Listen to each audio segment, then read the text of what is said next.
Agile जो है वो डिस्क्राइब करता है वे ऑफ वर्किंग जिसके थ्रू टीम्स अपनी वैल्यूज़ को जल्दी डिलीवर कर सकती हैं। तो ये एक जस्ट स्प्रिंट्स या स्टैंड-अप्स का नाम नहीं है, ये एक माइंडसेट है और माइंडसेट हमें मिलता है एजाइल के मैनिफेस्टो से और उसकी वैल्यूज़ से और उसके प्रिंसिपल से। तो चलिए देखते हैं एजाइल मैनिफेस्टो और इसके प्रिंसिपल्स हैं क्या। अस्सलाम वालेकुम everyone, this is Farhan Yusuf, your resource person. और आज हम डिस्कस करने जा रहे हैं एजाइल का मैनिफेस्टो और इसके प्रिंसिपल्स को। तो बेसिकली अगर हम देखें तो एजाइल है क्या, जैसे हमने देखा एजाइल को ड्राइव किया गया है 4 वैल्यूज से जो कि एजाइल के मैनिफेस्टो से पता लगती हैं और इसके 12 प्रिंसिपल्स हैं।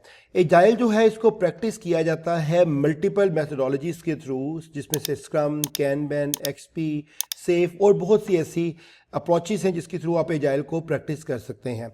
तो ओरिजिनली एजाइल को इंट्रोड्यूस किया गया था फॉर सॉफ्टवेयर डेवलपमेंट, लेकिन अब ये और भी बहुत सी प्रोजेक्ट टाइप्स के अंदर जो है वो यूज़ हो रहा है। लेकिन यहाँ पे जो देखने वाली चीज़ है, एजाइल एक माइंडसेट का नाम है, ये एक सेट ऑफ प्रैक्टिसेस नहीं है जिनको आप प्रैक्टिस करते रहेंगे तो आप एजाइल कर रहे होंगे।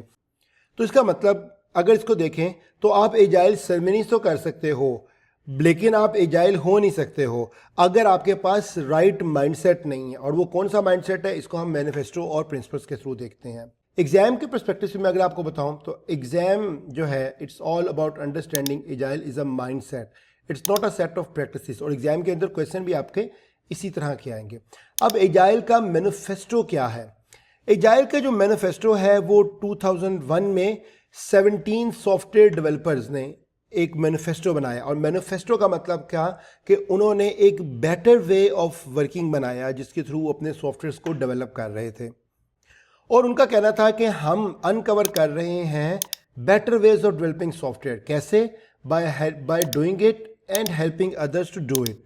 और इसके through we have to come to a value. और वो क्या वैल्यूज़ हैं? वो वैल्यूज़ 4 हैं। पहली वैल्यू कहती है कि इंडिविजुअल और इंटरेक्शंस जो हैं वो ज़्यादा इंपॉर्टेंट हैं प्रोसेस एंड टूल्स की निस्बत। आपका जो वर्किंग सॉफ्टवेयर है हम उसको प्रायोरिटाइज करते हैं other than the comprehensive documentation. आपके कस्टमर से कोलैबोरेशन जो है वो कॉन्ट्रैक्ट की क्लॉजेस, कॉन्ट्रैक्ट की निगोशिएशन से ज़्यादा इंपॉर्टेंट है। आपने चेंज को रिस्पॉन्ड करना है, ऐसा नहीं करना कि आपने अपने प्लान को सिर्फ फॉलो करना है। तो इसका मतलब ये है कि जो वैल्यूज़, ये वैल्यूज़ हैं एजाइल की 4 जिसको मैंने ग्रीन कलर से हाईलाइट किया हुआ है। ये वैल्यूज़ जो हैं 4 जो कि आपकी लेफ्ट साइड पर हैं, ये ज़्यादा इंपॉर्टेंट है आपकी राइट साइड की वैल्यूज़ से। तो वो ये कहता है कि there is a value in the items on the right. जो राइट साइड की चीज़ें हैं उनमें वैल्यू है, लेकिन हम वैल्यू करते हैं उन चीज़ों को जो कि लेफ्ट साइड पर है। ये स्टेटमेंट अक्सर लोगों के लिए बड़ी कंफ्यूजिंग होती है। तो मकसद कहने का ये है कि ये 4 वैल्यूज़ जो ग्रीन कलर में हैं ये लेफ्ट साइड की हैं और राइट साइड पे और 4 वैल्यूज आइटम्स लिखी हुई हैं जो कि राइट साइड पे हैं। तो एजाइल कहता है कि एजाइल के नज़दीक individual and interactions, working software, customer collaboration, responding to change, ये ज़्यादा इंपॉर्टेंट है राइट साइड की आइटम से जो कि प्रोसेस एंड टूल्स की बात करते हैं, जो कि कम्प्रीहेंसिव डॉक्यूमेंटेशन की बात करते हैं, जो कि कॉन्ट्रैक्ट एंड निगोशिएशंस की बात करते हैं, जो प्लान के साथ स्ट्रिक्ट रहने की बात करते हैं। अब इसका ये मतलब नहीं है कि ये जो राइट साइड वाला एरिया है इट्स बैड या इसको फॉलो ही नहीं करना, लेकिन जब प्रायोरिटाइजेशन की बात होगी तो आप लेफ्ट वाली वैल्यूज़ को ज़्यादा प्रायोरिटाइज करोगे। यानी कि जहाँ पे कम्प्रीहेंसिव डॉक्यूमेंटेशन की बात हो रही है और आपका वर्किंग सॉफ्टवेयर उतना वेल नहीं है तो आपकी प्रायोरिटी होगी वर्किंग सॉफ्टवेयर की। जहाँ पे बात हो रही होगी कि we should stick with our plan, तो लेकिन दूसरी तरफ हमें कस्टमर की जो चेंजेस हैं उनको ज़्यादा अच्छे से रिस्पॉन्ड करना है। यानी कि अगर हम एजाइल कर रहे हैं, अगर हम एजाइल माइंडसेट को फॉलो कर रहे हैं तो हम रिस्पॉन्ड करेंगे चेंज को। हम कस्टमर के साथ कोलैबोरेट करना जो है वो ज़्यादा बेहतर समझेंगे रादर देन कि हम उसके साथ कॉन्ट्रैक्ट के क्लॉजेस या नेगोशिएशन की बात करें। एग्ज़ाम के पर्सपेक्टिव से एग्ज़ाम ये देखना चाहेगा कि आप इनको बैलेंस किस तरह करते हैं। यानी कि जैसे मैंने अभी यहाँ पे आपको बताया था इस लाइन में कि राइट साइड वाली चीज़ें दैट्स नॉट बैड, लेकिन आपने प्रायोरिटाइज करना है लेफ्ट वाली चीज़ों को। इसका मतलब है इनको आपने निगलेक्ट नहीं करना, आपने इनको और इनको एक बैलेंस करके यूज़ करना है। लेकिन हमारी प्रायोरिटाइजेशन जो होगी वो लेफ्ट साइड वाली चीज़ों पे होगी जो कि ग्रीन के अंदर हाईलाइटेड है। 4 तरह की वैल्यूज़ हैं जिनको ऑलरेडी हम देख चुके हैं। इसको थोड़ा सा और डिटेल में देखते हैं कि वर्किंग सॉफ्टवेयर जो है वो कम्प्रीहेंसिव डॉक्यूमेंटेशन से ज़्यादा बेहतर है। क्यों? यानी कि हमारा टारगेट जो है वो एक्चुअल वर्किंग प्रोडक्ट डिलीवर करना है rather than the detail documents. Individuals और इंटरेक्शंस वो ज़्यादा इंपॉर्टेंट है आवर प्रोसेस एंड टूल्स, यानी कि जो लोग हैं और उनकी आपस में कोलैबोरेशन है, यानी कि आपकी टीम की कोलैबोरेशन, आपकी कोलैबोरेशन विद द कस्टमर, आपकी collaboration with the product owner, आपकी collaboration with the product team, that matters more than your tools.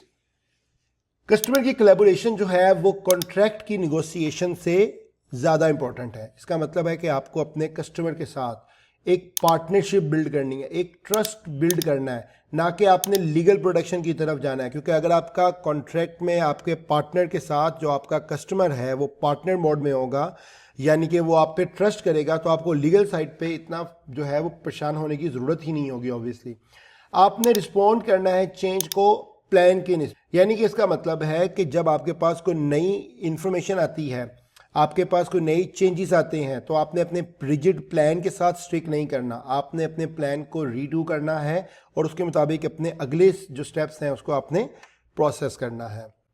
यहाँ पे 12 प्रिंसिपल्स हैं जो एजाइल ने बताए हैं। वन बाय वन हम उसको डिस्कस करते हैं with some good examples. Agile के प्रिंसिपल से बात करने से पहले मैं आपको थोड़ी सी एक रेफरेंस दूंगा कि एजाइल की ज़रूरत क्यों पेश आए। एजाइल की ज़रूरत इस वजह से पेश आए क्योंकि जो आपका प्रेडिक्टिव मॉडल है वो सॉफ्टवेयर एप्लीकेशन डेवलपमेंट को इतना ज़्यादा सपोर्ट नहीं कर रहा था, यानी कि वो उस तरह की डेवलपमेंट के लिए फ्रेंडली नहीं था। तो जब आप प्रिंसिपल्स को देखेंगे तो आप इसको फ़ौरन रिलेट करेंगे अपने प्रेडिक्टिव मॉडल से कि ये प्रिंसिपल, लेट्स से अगर हम एक प्रिंसिपल की बात करेंगे तो पहला प्रिंसिपल जो है वो कौन से इशू को रिजॉल्व कर रहा है जो कि आपके प्रेडिक्टिव मॉडल के अंदर था। पहले प्रिंसिपल की बात करें तो आपकी हाईएस्ट प्रायोरिटी है कस्टमर सेटिस्फेक्शन, और आपने कस्टमर को अर्ली और कॉन्टिन्यूस डिलीवरी देनी है वैल्यूएबल सॉफ्टवेयर की फॉर्म में। यानी कि आपने, जैसे हमने देखा था कि एजाइल के अंदर हम मल्टीपल आइट्रेशंस के थ्रू अपना काम कर रहे होते हैं, यानी कि हम सारा काम वन गो में नहीं करते, एक आइट्रेशन करते हैं, वो आइट्रेशन आगे जाती है, फिर एक और आइट्रेशन करते हैं। तो हर आइट्रेशन को आपने, हर आइट्रेशन पे कोई ना कोई वैल्यू डिलीवर करनी है और कॉन्टिन्यूस वैल्यू डिलीवर करनी है आपने इन टर्म ऑफ सॉफ्टवेयर, और कस्टमर की satisfaction is your highest priority. जैसे कि हमें डिलीवर करना है फीचर्स को अर्ली, हमें रिलीज करना है इसको स्मॉल इंक्रीमेंट्स के अंदर, क्लाइंट का फीडबैक लेना है रेगुलरली, हर रिलीज के बाद, हर आइट्रेशन के बाद आप कस्टमर को जब डिलीवर करेंगे वैल्यू आप उससे फीडबैक लेंगे एंड देन उसकी बेस पे आप एडजस्ट करेंगे कस्टमर की नीड के मुताबिक अपने प्लान को। सेकंड जो एजाइल का प्रिंसिपल है वो कहता है कि आपको चेंजेस को वेलकम करना है इवन इट्स लेट। क्यों? क्योंकि चेंजेस जो हैं ये हमेशा से आपने इसको एक्सपेक्ट करना है, रेजिस्ट बिल्कुल नहीं करना। आपने प्रायोरिटाइज करना है उन चीज़ों को जो ज़्यादा वैल्यू क्रिएट कर रहे हैं, जो कि पहले प्रिंसिपल ने कहा था आपको अर्ली और कंटिन्यूस वैल्यू डिलीवर करनी है। तो वैल्यू डिलीवरी के लिए आपने ये देखना है किस चीज़ को डिलीवर करने से ज़्यादा हाई वैल्यू मिलेगी। लेट्स से आपके पास एक प्रोडक्ट के 10 फीचर सेट रह गए हैं, जिसमें से 3 फीचर सेट जो है आपके वो हाई वैल्यू के हैं यानी ज़्यादा यूजेबल हैं, 7 जो है रिमेनिंग वो आपके कम वैल्यू के हैं। तो आप प्रायोरिटाइज कर देंगे उनको जिनकी ज़्यादा वैल्यू है। तो इस तरह आप मैक्सिमम वैल्यू जो है अपनी हर आइट्रेशन पे जो है वो डिलीवर कर रहे होंगे। आपने अडॉप्ट करना है प्लान को इंस्टेड ऑफ फोर्सिंग देम। आपने फ्लेक्सिबल रहना है, किस लिए? क्योंकि flexibility is a competitive advantage. Obviously जो आपका कस्टमर है वो उस पार्टनर को, टेक्नोलॉजी पार्टनर को सिलेक्ट करेगा जो फ्लेक्सिबल होगा रादर देन कि जो रिजिड होगा या अपने प्लान के साथ स्ट्रिक्ट रहेगा। थर्ड प्रिंसिपल आ जाता है कि जो डिलीवर करना है आपने working software frequently from couple of weeks to the couple of months with a preference to shorter time scales. इसका मतलब है कि आपने जो वैल्यू डिलीवर करनी है उसके जितने स्मॉल से स्मॉल मैनेजेबल साइकिल्स आप बना सकते हैं आप इसको उस फॉर्म में डिलीवर करें। शॉर्टर साइकिल्स का मतलब है कि आपने वीक्स में जाना है, मंथ्स में नहीं जाना। हर रिलीज जो है वो आपको यूजेबल वैल्यू रिटर्न करेगी और इससे आपकी विजिबिलिटी बेटर होगी, आपका कंट्रोल होगा अपनी प्रोग्रेस पे और किसी मेजर रीवर्क से बच जाएंगे। इसको मैं अगर आपको इस तरह बताऊं, ये शॉर्टर साइकिल्स का क्या मतलब है। लेट्स से आप अगर आप एक एप्लीकेशन डेवलप कर रहे हो, वो एप्लीकेशन लेट्स से आपने 6 मंथ बाद कस्टमर को दी, कस्टमर ने जब उसको रिव्यू किया, लेट्स से कस्टमर को शायद लगा कि ये तो मैं सोच ही नहीं था रहा या मैं इसको इस फॉर्म में चाह ही नहीं था रहा, तो आपको बहुत ज़्यादा रीवर्क करना पड़ जाता है। तो आप इस रिस्क को निगलेक्ट करने के लिए या रिड्यूस करने के लिए क्या करते हो, आप शॉर्टर साइकिल्स के अंदर जो है अपने रिलीजेस को रन करते हो और वैल्यू डिलीवर करते हो। आपने छोटा सा काम किया, कुछ फीचर सेट बनाए, एक आइट्रेशन के बाद उनको डिलीवर कर दिया, वंस डिलीवर्ड आपने फीडबैक लिया और इससे आपको अर्लियर ही पता लग जाएगा कि क्या आप सही डायरेक्शन में हो, क्या आप कस्टमर की एक्सपेक्टेशन को मीट कर रहे हो या आपको इसको चेंज करने की ज़रूरत है अपनी स्ट्रेटजी को। चौथा प्रिंसिपल कहता है कि business people end developer must work together daily through out the project. Agile जो है उसका बहुत ज़्यादा फोकस है कंटिन्यूस कोलैबोरेशन की तरफ, क्योंकि जितना आप ज़्यादा कोलैबोरेट करोगे उतनी ज़्यादा कम जो है आपकी मिसअंडरस्टैंडिंग होगी, आप डिसीजंस को जल्दी ले सकोगे और हर कोई अलाइन रहेगा अपनी प्रायोरिटीज़ के साथ और इससे आप बिल्ड करोगे ट्रस्ट और शेयर ओनरशिप। देखिए, जब आप अपने प्रोडक्ट ओनर के साथ या अपने बिजनेस टीम के साथ मिल रहे होते हैं तो क्या होता है, आप उनके साथ डेली डिस्कस कर रहे हैं। जब डेली डिस्कस कर रहे हैं तो कोई कन्फ्यूजन, कोई क्लैरिटी जो है आपकी अगर रह गई है तो आप डेली बेसिस पे आप उसको कर सकते हो, रादर देन के प्रेडिक्टिव के अंदर आप एक सर्टेन टाइम के बाद लोगों से मिलके उसकी फीडबैक लेते थे अपनी प्रोडक्ट टीम से, तो फिर आपको रिवर्क करना पड़ता था, मिसअंडरस्टैंडिंग्स होती थी, आप ज़्यादा चीज़ें डॉक्यूमेंट करते थे, आपका जो काम। तो इस तरह से डेली बेसिस पे मिलने से एक आपस में ट्रस्ट और शेयर्ड ओनरशिप बन जाएगी, यानी कि आपके बिजनेस ओनर को भी पता होगा, आपके प्रोडक्ट ओनर को भी पता होगा कि मैं डेली बेसिस पे मिल रहा हूँ और हम चीज़ों को शेयर कर रहे हैं with a very open mind, हम चीज़ों को हिडन नहीं कर रहे हैं। तो कोलैबोरेशन जो है आपकी बिजनेस टीम के साथ, आपकी प्रोडक्ट टीम के साथ, it's very mandatory on the daily basis through out the project. पांचवा प्रिंसिपल कहता है कि आपको टीम बिल्ड करनी है या प्रोजेक्ट्स को बिल्ड करना है मोटिवेशनल इंडिविजुअल्स के गिर्द। आपने उनको ऐसी इन्वायरमेंट देनी है और ऐसी सपोर्ट देनी है जो उनको चाहिए और उन पर ट्रस्ट करना है कि वो काम कर सकते हैं, यानी कि आपने फुली उनको अथॉरिटी देनी है in terms of making their decisions, क्योंकि वो अपने डिसीजन से भी लर्न करेंगे। प्रोजेक्ट जो एजाइल की जो टीम्स होती हैं उसमें जो लीड कर रहा होता है वो होता है स्क्रम मास्टर। स्क्रम मास्टर का अदर नेम जो है वो फैसिलिटेटर है, यानी कि वो आपको डायरेक्ट नहीं कर रहा, वो क्या कर रहा है, आपको फैसिलिटेट कर रहा है आपका गोल अचीव करने के लिए। तो आपका पर्पस होगा motivation rather than to control, और आप उनको सपोर्ट कर रहे होंगे राइट एनवायरनमेंट की तरफ। सिक्स प्रिंसिपल कहता है कि इफेक्टिव और एफिशिएंट मेथोडोलॉजी जो है कम्युनिकेट करने की within the development team is face to face. अब इसकी क्या ज़रूरत है? बेसिकली जब आप फेस टू फेस इंटरेक्ट करते हैं तो आप एम्बिग्विटी या इंटरप्रिटेशन एरर जो है उसको रिमूव कर देते हैं। देखिए, जब आप किसी से भी ईमेल के थ्रू बात कर रहे हैं, चैट के थ्रू बात कर रहे हैं, सबसे पहली चीज़ chat, email, other than face to face communication, आप अपने एक्सप्रेशंस नहीं बेच सकते हो कि आप कितने पोलाइटली बात कर रहे हो। सम टाइम आपके वर्ड्स जो हैं, आप कुछ वर्ड्स ऐसे यूज़ कर देते हो जो आपने उनको उस फॉर्म में परसीव नहीं किया हुआ, लेकिन आपका जो रिसीवर है जिससे आप कम्युनिकेट कर रहे हो वो उसको किसी और वे में नेगेटिव सेंस में भी लेके जा सकते हैं। लेकिन जब आप फेस टू फेस बात कर रहे हो तो आपका जो नेक्स्ट पर्सन है या आपकी टीम है वो आपके फेस एक्सप्रेशन से, यानी कि आपके जो फेशियल एक्सप्रेशन होते हैं उससे काफ़ी चीज़ें जज कर लेते हैं। एक और वजह भी होती है कि इसके थ्रू आप डिसीजन मेकिंग को फास्ट अप कर सकते हो। जैसे एक प्रेडिक्टिव के अंदर अगर हम देखें, जहाँ पे हम डेली बेसिस पे मीट नहीं करते हैं, तो अगर एक कोई डिसीजन लेना है तो डिसीजन के लिए आपको रिक्वायरमेंट है अपने लेट से टीम लीड की या लेट से अपने प्रोजेक्ट मैनेजर की। अब आप उसको या तो ईमेल करोगे या आप वेट करोगे जब मीटिंग होगी तो मैं फिर मीटिंग में उससे पूछूंगा। इससे आपका काम या डिसीजन मेकिंग जो है वो स्लो हो जाएगी। लेकिन जब आप डेली बेसिस पे मिल रहे हो, फेस टू फेस डिस्कशन कर रहे हो, आप अपनी चीज़ों को डिस्कस करके देयर एंड देन डिसीजंस ले सकते हो और आप टीम वर्क और रिलेशनशिप बिल्डिंग को इंकरेज करोगे। और फेस टू फेस का मतलब ये नहीं है कि आप उनसे बिलमुशाफा मिल रहे हैं। फेस टू फेस का मतलब है कि एक वीडियो कॉल के थ्रू भी अगर आप मिल रहे हैं तो that is also considered as face to face. Seventh principle कहता है कि आपकी जो प्रोग्रेस है उसकी मेजरमेंट होगी आपका वर्किंग सॉफ्टवेयर। आप जितने मर्जी डॉक्यूमेंटेशन दे दें, आप जितने मर्जी प्लान दे दें, आप जितनी मर्जी प्रोग्रेस लिख के दिखा दें, लेकिन आपकी जो प्रोग्रेस काउंट होगी that is the working software. आठवां प्रिंसिपल कहता है कि एजाइल जो है वो प्रमोट करता है sustainable development. The sponsor, developers and the user should be able to maintain a constant pace indefinitely. आपकी जो एजाइल टीम है उसको एक मेंटेन करनी है एक स्टडी फेस। ऐसा नहीं है कि एक वीक बहुत एग्रेसिव काम करके बर्नआउट हो गए और नेक्स्ट वीक आपकी पेस जो है वो कम हो गई। तो आपको अपनी टीम के अंदर एक कांस्टेंट और एक स्टेडी पेस जो है उसको मेंटेन करना है, ताकि आप अनरियलिस्टिक डेडलाइंस और अवॉइड कर सको बर्नआउट से। लेट्स से कि आपका टीम मेंबर, आपका जो प्रोडक्ट ओनर है या बिजनेस ओनर है, वो अगर आपको आपके रनिंग स्प्रिंट के अंदर एक और रिक्वायरमेंट दे देता है और वो प्रायोरिटी वाइज भी है, आप फ्लेक्सिबल हैं, आप अपनी चीज़ को, आप उसको इनकार नहीं करोगे। आप क्या करोगे, आप देखोगे कि अगर इससे मेरी टाइमलाइन मीट नहीं हो रही, यानी कि अगर मैं इसको एक्सेप्ट करता हूँ तो मेरी टाइमलाइन अनरियलिस्टिक हो जाएगी या इससे मेरी टीम बर्न आउट हो जाएगी, तो आप उसको बड़ा हम्बली रिक्वेस्ट करोगे कि ओके मैं इस चीज़ को ऐड कर रहा हूँ, लेकिन व्हाट टू ड्रॉप, ताकि आप मेंटेन कर सको अपनी पेस को।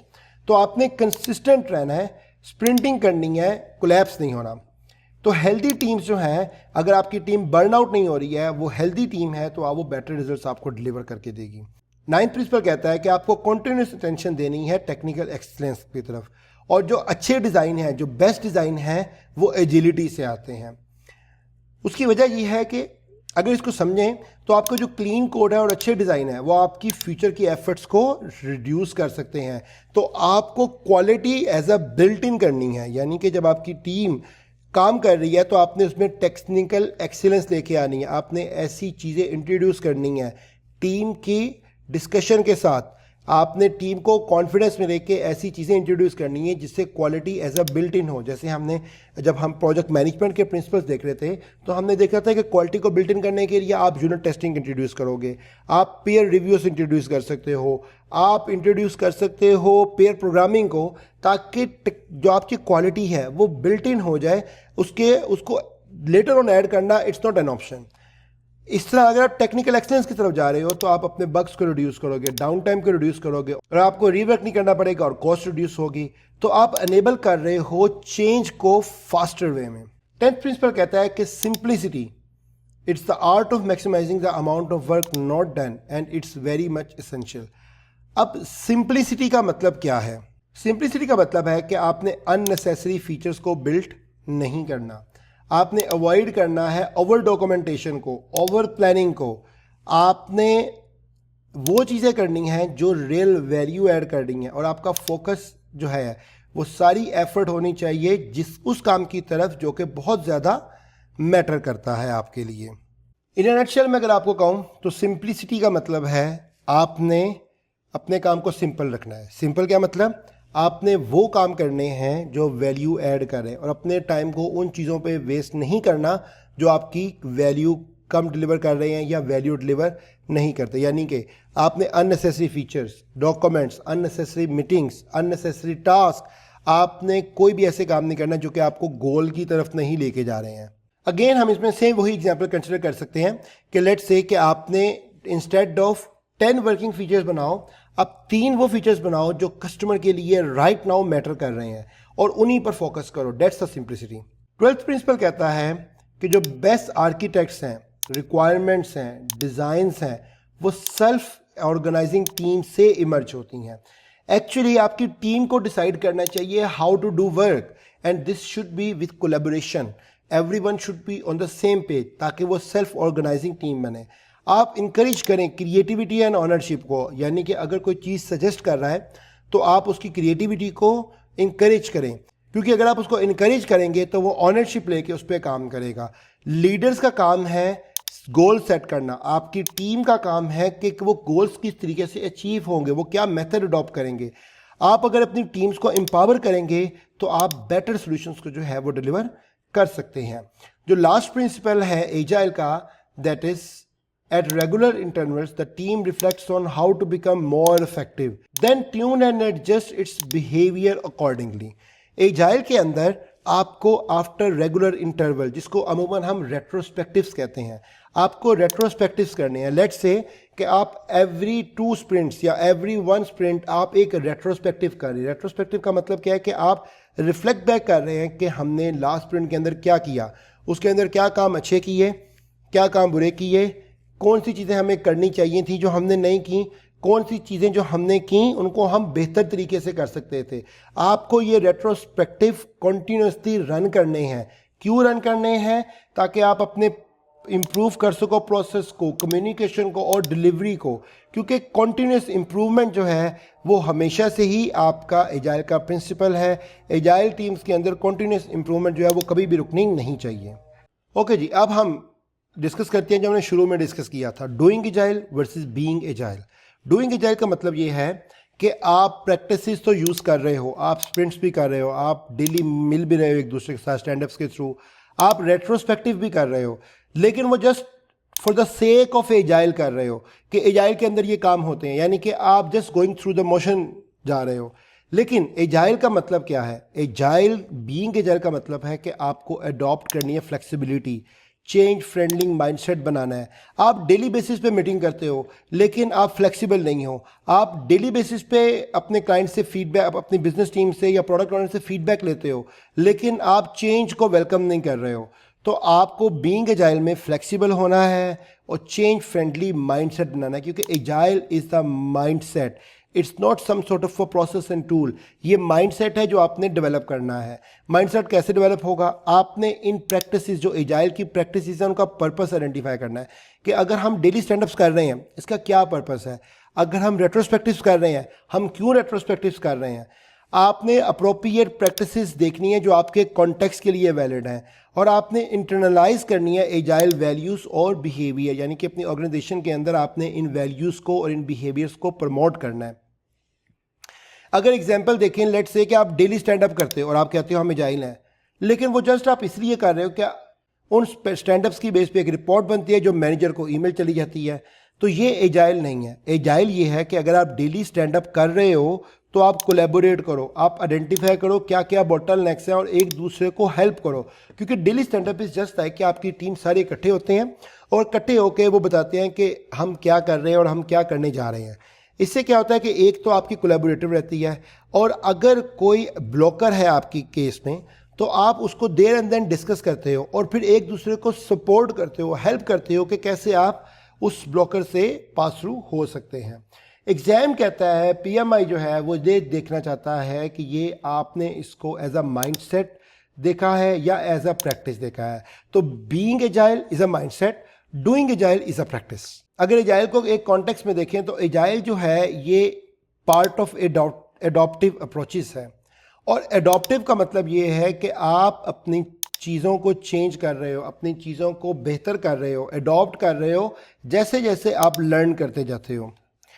एजाइल की कैरेक्टरिस्टिक्स जो हैं वो ये हैं कि आइट्रेशंस जो हैं वो जितनी शॉर्टर हों उतनी बेहतर है, यानी कि 1 से 4 वीक्स तक हो maximum, rather than to be in months. आपकी प्रोडक्ट जो है वो इवॉल्व करती है अराउंड द फीडबैक। ऐसा नहीं है कि आप सारी प्रोडक्ट बनाओ एंड में अपने कस्टमर को दो और कस्टमर उस पर फीडबैक दे। आप प्रोडक्ट को इवॉल्व करते हो इन आइट्रेशंस। आप आइट्रेशन करते हो, प्रोडक्ट आपकी कुछ वैल्यू ड्राइव करती है, कोई फीचर से डिलीवर करती है, कोई वर्किंग सॉफ्टवेयर डिलीवर करती है, आप उस पर फीडबैक देते हो एंड देन आप अपनी नेक्स्ट चीज़ों को उस फीडबैक के मुताबिक जो है वो इम्प्रूव करते हो। ओरिजिनली ये सॉफ्टवेयर डेवलपमेंट के लिए आई, लेकिन अब बहुत से और एरियाज जैसे marketing, product development, organisational change, हर जगहों पे ये यूज़ हो रही है। किस केसेस में एजाइल यूज़ करना चाहिए ये सेंस बनाए, ऑल्दो हमने लास्ट लेक्चर के अंदर जहाँ पे हमने तीनों मेथोडोलॉजीज़ को पढ़ा था उसके अंदर डिस्कस किया था, लेकिन एजाइल तब सेंस बनाएगा जब आपको पता है कि आपकी रिक्वायरमेंट्स अनक्लियर हैं या आपको लगता है कि ये रिक्वायरमेंट्स अभी मेच्योर नहीं है, इनमें चेंज होने के चांसेस हैं। जब आपको वैल्यू डिलीवर करनी है इंक्रीमेंटली, हर आइट्रेशन के बाद कुछ ना कुछ डिलीवर करना है इन टर्म ऑफ वैल्यू, जब आप चाहते हो कि आपके स्टेक होल्डर इंगेज रहें और वो फीडबैक दें, आप उसे इम्प्रूव करो, और जब आप चाहते हो कि आपकी टीम्स जो है वो सेल्फ ऑर्गेनाइज हों, तब आपके एजाइल जो है वो सेंस बनाता है। एग्ज़ाम में आपने रिकॉग्नाइज करना है कि किस सिनेरियो के अंदर आपको एजाइल होना है और किसके अंदर नहीं। एक बार इनका डिफरेंस देख लेते हैं दोबारा से, प्रेडिक्टिव और एजाइल का। आइट्रेशंस जो है एजाइल के अंदर ये आपकी 1 to 4 वीक्स की होती हैं, प्रेडिक्टिव के अंदर ये मंथ्स के अंदर होती हैं या लॉन्गर होती हैं। प्रोडक्ट जो है आपकी वो इवॉल्व करती है आपके फीडबैक जो हर आइट्रेशन के बाद आपको मिलता है, और या डेली बेसिस पर भी, क्योंकि जब आप डेली मीटअप कर रहे हो तो हो सकता है आप तब भी फीडबैक लेके उसको इम्प्रूव करो, लेकिन प्रोडक्ट का फीडबैक आपको मिलता है प्रोडक्टिव का बिल्कुल एंड में। रिक्वायरमेंट जो है वो वेलकमिंग होती हैं, उनमें कोई चेंज है या कोई इवॉल्व हो रही हैं, तो प्रेडिक्टिव के अंदर आपको चेंज को कंट्रोल करना पड़ता है, आपको चेंज कंट्रोल बोर्ड बनाने पड़ते हैं, उनका इम्पैक्ट देखना पड़ता है, उसकी कॉस्ट देखनी पड़ती है, उसको असेस करवा के अप्रूव करवाना पड़ता है। टीम जो है आपकी वो सेल्फ ऑर्गेनाइज होती है आपके एजाइल के अंदर, यानी कि उनके पास एम्पावरमेंट होती है, और आपका जो लीड होता है, जो लीडर होता है, जिसको agile coach, facilitator, scrub master कुछ भी कह लें, वो आपको एम्पावर करता है अपने डिसीजन लेने की तरफ। लेकिन प्रेडिक्टिव के अंदर जो प्रोजेक्ट मैनेजर है उसी के पास आपका सारा कंट्रोल है। एजाइल के अंदर आप डॉक्यूमेंटेशन उतनी करते हो जितनी चाहिए, लेकिन प्रेडिक्टिव के अंदर आपने डॉक्यूमेंटेशन बड़ी कंप्रीहेंसिव करनी है। एजाइल के अंदर आप अपने कस्टमर के साथ कॉन्टीन्यूसली इन्वॉल्व रहते हो, जबकि प्रेडिक्टिव के अंदर आप शुरू में इन्वॉल्व होकर उससे सारी रिक्वायरमेंट लेते हो और एंड देन उसकी इन्वॉल्वमेंट आती है एंड ऑफ द प्रोडक्ट पे। तो आपने चूज़ एजाइल करना है या प्रेडिक्टिव, ये सिचुएशन पर डिपेंड करता है कि किस सिचुएशन या किस सिनेरियो का क्वेश्चन है। एग्ज़ाम के मुताबिक अगर आपकी रिक्वायरमेंट स्टेबल हैं, आपने उनको देखना है, अगर तो स्टेबल हैं तो आप प्रेडिक्टिव पे चले जाओ, अनस्टेबल हैं, अनक्लियर हैं, आप एजाइल पे चले जाओ। कस्टमर को इन्वॉल्व करना है, ज़्यादा इन्वॉल्व करना है, आप एजाइल पे चले जाओ। कस्टमर की इन्वॉल्वमेंट इतनी नहीं चाहिए, आप प्रेडिक्टिव पे चले जाओ। अगर आपको एबिलिटी चाहिए टू डिलीवर इंक्रीमेंटली, आप एजाइल पे चले जाओ। अगर आप चाहते हो कि आप एट द एंड एक लार्ज डिलीवरी के फॉर्म में सब कुछ डिलीवर करो, तो आप प्रेडिक्टिव साइकिल की तरफ जा सकते हैं। आज के की टेकअवेज क्या है कि एजाइल जो है वो ड्राइव हुआ है अपने मैनिफेस्टो से, जिसके अंदर 4 वैल्यूज़ हैं और 12 प्रिंसिपल्स हैं। 4 वैल्यूज़ जो है वो प्रायोरिटाइज़ करती हैं आपके इंडिविजुअल और इंटरेक्शंस को, वर्किंग सॉफ्टवेयर को, कस्टमर कोलैबोरेशन को, और आपने रिस्पॉन्ड करना है चेंज पे। किसके ऊपर प्रायोरिटाइज़ करती हैं? प्रोसेस, डॉक्यूमेंटेशन, कॉन्ट्रैक्ट्स और प्लान। इनके लिए ये सेकेंडरी हैं, लो प्रायोरिटी के हैं। पहले जो 4 वैल्यूज़ हैं ये ज़्यादा प्रायोरिटी की है एजाइल मैनिफेस्टो के मुताबिक। 12 प्रिंसिपल्स हैं जो कि डिसाइड करते हैं या गाइड करते हैं कि आप कैसे इन वैल्यूज़ को इन प्रैक्टिस में लेके आओगे, इन चारों वैल्यूज़ को। डूइंग एजाइल जो है वो बीइंग एजाइल नहीं है। बीइंग एजाइल का मतलब है आपका माइंडसेट होना चाहिए एजाइल, और आपके पास ये जस्ट एक प्रैक्टिस के तौर पे नहीं होना चाहिए। एजाइल बेस्ट काम करता है जब अनक्लियर और चेंजिंग रिक्वायरमेंट्स हैं, इंक्रीमेंटल डिलीवरी चाहते हैं या इंगेज रखना चाहते हैं अपने स्टेक होल्डर्स को।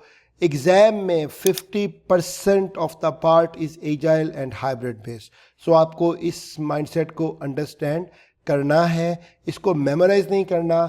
आपने देखना है कि what does agile value is, और ये वैल्यू कैसे मेरे डिसीजंस को ड्राइव करेगी। नेक्स्ट लेक्चर के अंदर हम देखेंगे कि कैसे आप टेलरिंग करते हैं, यानी कि अडॉप्ट करते हैं अपनी अप्रोच को प्रोजेक्ट के कॉन्टेक्स्ट में। With this Farhan Yusuf signing off. मिलते हैं नेक्स्ट वीडियो में, तब तक के लिए अल्लाह हाफिज़।